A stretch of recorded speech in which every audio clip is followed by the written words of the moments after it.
म बाहेक सायद कोही छैन होला कि सधैँ डेली मोमो खान मन लाग्छ। म यस्तो मोमो लभर हो कि डेली मलाई मोमो खान मन लाग्छ।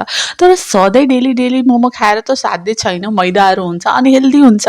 त्यही भएर मैले सोचेँ क्रेभिङ त डेली हुन्छ, के गरौँ हेल्दी भर्जन वाला आज मैले मोमो बनाऊँ। क्याबेजको बन्दागोबीको मजाले यसरी पार्ट गरेँ, त्यसले थोरै नुनमा अनि त्यो बोइल्ड गरिदिएँ 5 मिनटसम्म तातो पानीमा। यसको स्पेसल मसालामा सेतो मटर, अदुवा, लसुन, रातो खुर्सानी, थोरै सोयाबिन मजाले स्टफिङ गर्नलाई त्यसको बनाएँ।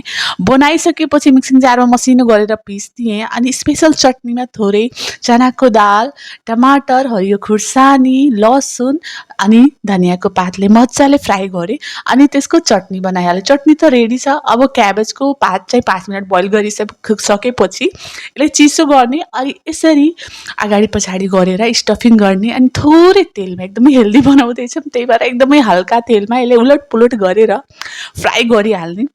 त हाम्रो हेल्दी भर्जनवाला मोमो रेडी छ। चटनी हालेर खाए त यस्तो मिठो लाग्यो, मैदाभन्दा यो मिठो लाग्यो।